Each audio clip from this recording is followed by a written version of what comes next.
ഭക്തിയുടെയും സമർപ്പണത്തിന്റെയും മനോഹരമായ ഒരു കാഴ്ചയോടെയാണ് നാം ഈ പുണ്യയാത്രയിലേക്ക് കടക്കുന്നത്. ആറന്മുള വള്ളസദ്യ നേർന്ന കുടുംബത്തിന്റെ പ്രതിനിധി താലത്തിൽ വെറ്റിലയും അടക്കയും ദക്ഷിണയും ഒപ്പം പള്ളിയോടത്തിൽ അണിയിക്കാനുള്ള പൂമാലയുമായി എത്തിയിരിക്കുകയാണ്. കരനാഥന്മാർക്ക് ദക്ഷിണ നൽകി പള്ളിയോടത്തിന്റെ മുൻഭാഗത്ത് ഈ വരണമാല്യം ചാർത്തുന്നതോടെ ഭഗവാനെ ഔദ്യോഗികമായി സദ്യയ്ക്ക് ക്ഷണിക്കുകയാണവർ. കാരണം ഈ പള്ളിയോടത്തെയും ഇതിലെ തുഴക്കാരെയും ഭഗവാന്റെ പ്രതിനിധികളായാണ് ഭക്തർ കാണുന്നത്. ഇനി കൊടിയും കൂമ്പും അലങ്കരിച്ച് ഈ പള്ളിയോടം യാത്രയ്ക്ക് തയ്യാറെടുക്കുകയാണ്. കേരളത്തിന്റെ സാംസ്കാരിക പൈതൃകത്തിൽ ഏറ്റവും തിളങ്ങി നിൽക്കുന്ന ഈ വള്ളസദ്യയുടെ ഉത്ഭവത്തിന് പിന്നിൽ നൂറ്റാണ്ടുകൾ പഴക്കമുള്ള ഒരു ഐതിഹ്യമുണ്ട്. പണ്ട് കാട്ടൂർ മങ്ങാട്ടുപട്ടതിരി എന്നൊരു ബ്രാഹ്മണൻ ഉണ്ടായിരുന്നു. എല്ലാ തിരുവോണ നാളിലും ഒരു ബ്രാഹ്മണന് സദ്യ നൽകിയ ശേഷമേ അദ്ദേഹം ഭക്ഷണം കഴിച്ചിരുന്നുള്ളൂ. ഒരു തിരുവോണത്തിന് സദ്യയുണ്ണാൻ ആരും വന്നില്ല. സങ്കടത്തോടെ പ്രാർത്ഥിച്ച പട്ടതിരിയുടെ മുന്നിലേക്ക് ഒരു തേജസ്വിയായ ബാലൻ കടന്നു വരികയും സദ്യയുണ്ണുകയും ചെയ്തു. എന്നാൽ പിറ്റേന്ന് ആ ബാലനെ കാണാതായി. തൻ്റെ മുന്നിൽ വന്നത് സാക്ഷാൽ ആറന്മുളയപ്പനാണെന്ന് മനസ്സിലാക്കിയ പട്ടതിരി പിന്നീടുള്ള എല്ലാ വർഷവും തിരുവോണത്തിന് ആറന്മുള ക്ഷേത്രത്തിലേക്ക് സദ്യയ്ക്കുള്ള വിഭവങ്ങളുമായി ഒരു തോണിയിൽ യാത്ര തിരിക്കാൻ തുടങ്ങി. ഇതാണ് പ്രസിദ്ധമായ തിരുവോണത്തോണി. ഈ തോണിക്ക് സംരക്ഷണം നൽകാൻ കരക്കാർ തങ്ങളുടെ പള്ളിയോടങ്ങളിൽ അനുഗമിച്ചതാണ് ഇന്ന് കാണുന്ന വള്ളസദ്യയുടെയും പള്ളിയോട ഘോഷയാത്രയുടെയും തുടക്കം.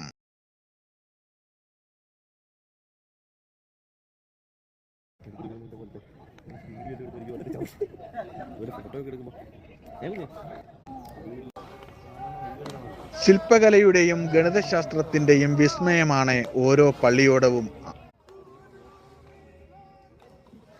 അണിയം ഉയർന്നു നിൽക്കുന്ന ഈ ജലവാഹനങ്ങൾക്ക് പിന്നിൽ വലിയൊരു അധ്വാനമുണ്ട്.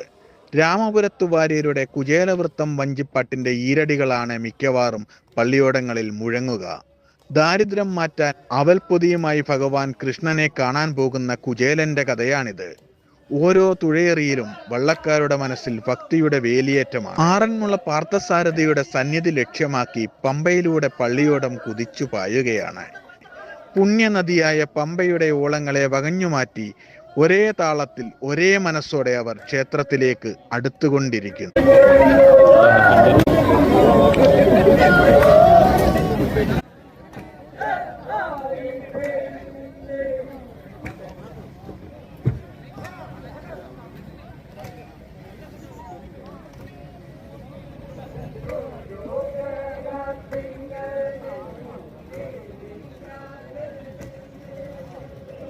പള്ളിയോടങ്ങൾ ആറന്മുള ക്ഷേത്രക്കടവിൽ എത്തിച്ചേരുമ്പോൾ അതിഥികളായി എത്തുന്ന ഭഗവാന്റെ തോഴന്മാരെ സ്വീകരിക്കാൻ വൻ ജനാവലിയാണ് ഇവിടെ കാത്തു നിൽക്കുന്നത്.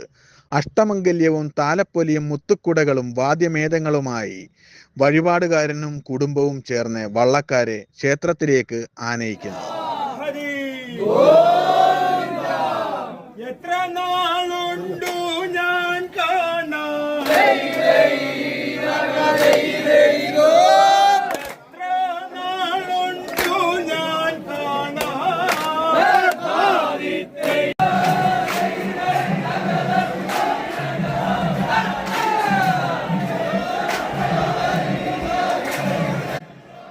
തുടർന്ന് ക്ഷേത്രത്തിന് ചുറ്റുമുള്ള പ്രദക്ഷിണമാണ്.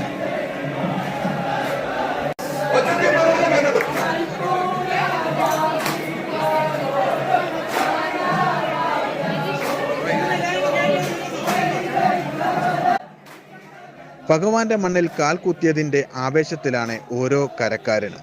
വഞ്ചിപ്പാട്ടിന്റെ താളം ഇപ്പോൾ കൂടുതൽ വേഗത്തിലായി. അവർ പാടിപ്പാടി ക്ഷേത്രത്തിന് ചുറ്റും വലം വയ്ക്കുകയാണ്. ഈ പ്രദക്ഷിണത്തിൽ പങ്കുചേരുന്നത് ജന്മസാഫല്യമായാണ് ഭക്തർ കരുതുന്നത്.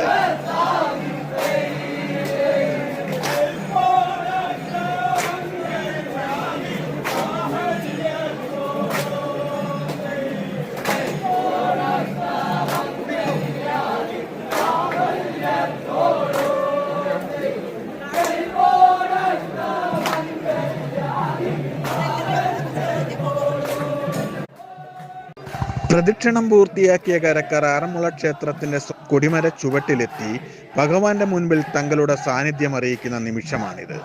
വഴിപാടായി കൊണ്ടുവന്ന സാധനങ്ങളും ദക്ഷിണയും അവർ ഭഗവാന് സമർപ്പിക്കുന്നു. ഭക്തിയുടെ ഏറ്റവും ഉയർന്ന തലത്തിലാണ് ഓരോരുത്തരും.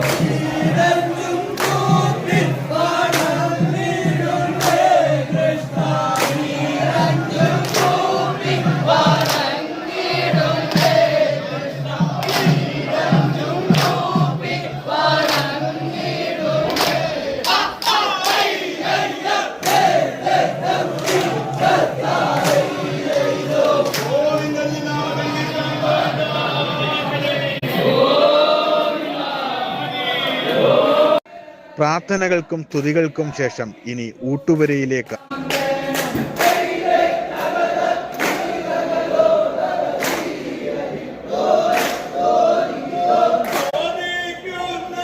ലോകത്തിൽ തന്നെ ഇത്രയും വൈവിധ്യമാർന്ന വിഭവങ്ങളുള്ള മറ്റൊരു സദ്യ ഉണ്ടാകില്ല.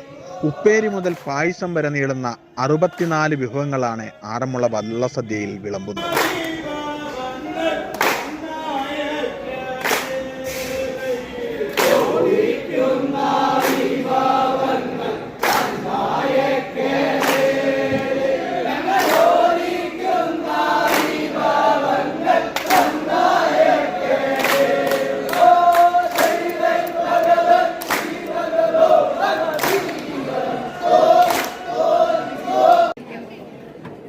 സാധാരണ സദ്യകളിൽ നാം നിശബ്ദരായിരുന്ന് ഭക്ഷണം കഴിക്കുമ്പോൾ വള്ളസദ്യ അതിൽ നിന്നും തികച്ചും വ്യത്യസ്തമാണ്.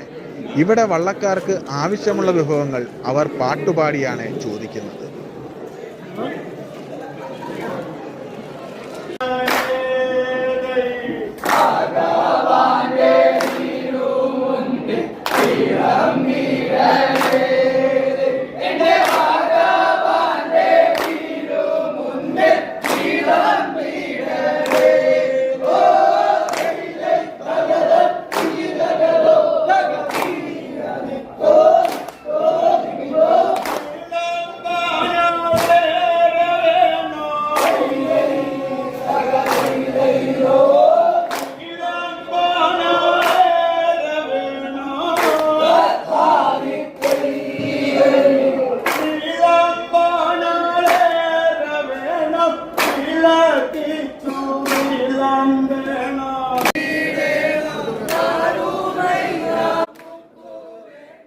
തൈര് വേണം, അമ്പലപ്പുഴ പാൽപ്പായസം വേണം, പഴം വേണം എന്നൊക്കെ അവർ വഞ്ചിപ്പാട്ടിന്റെ ഈരടികളിലൂടെ ആവശ്യപ്പെടും.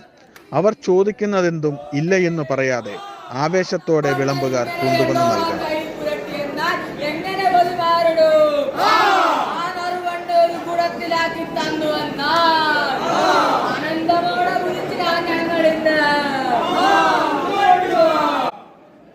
ഈ ചോദിക്കുന്നത് വള്ളക്കാരനല്ല, സാക്ഷാൽ ഭഗവാനാണെന്നാണ് വിശ്വാസം. സദ്യയുണ്ണുന്ന വള്ളക്കാരെ സാക്ഷാൽ കൃഷ്ണനായി സങ്കല്പിച്ച് അന്നദാനം നടത്തുമ്പോൾ വഴിപാടുകാരന്റെ സർവ്വ ദുഃഖങ്ങളും മാറും എന്നാണ് ആചാരം. ഭക്തിയും ആവേശവും വഞ്ചിപ്പാട്ടിന്റെ താളവും നിറയുന്ന ഈ ഊട്ടുപുര സാക്ഷാൽ വൈകുണ്ഠമായി മാറുന്ന കാഴ്ചയാണിത്. തങ്ങൾക്ക് ഈ അന്നദാനം നൽകിയ വഴിപാടുകാരനെയും അവരുടെ കുടുംബത്തെയും ഭഗവാന്റെ നാമത്തിൽ അവർ ഹൃദയം നിറഞ്ഞ് അനുഗ്രഹിക്കുകയാണ്.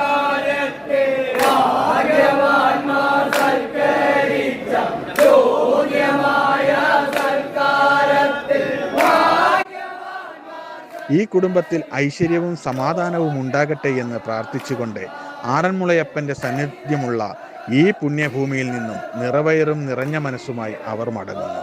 ഒരു നാടിന്റെ മുഴുവൻ കൂട്ടായ്മയും ഭഗവാനോടുള്ള അങ്ങേയറ്റത്തെ സമർപ്പണവുമാണ് ഓരോ ആറന്മുള വള്ളസദ്യ.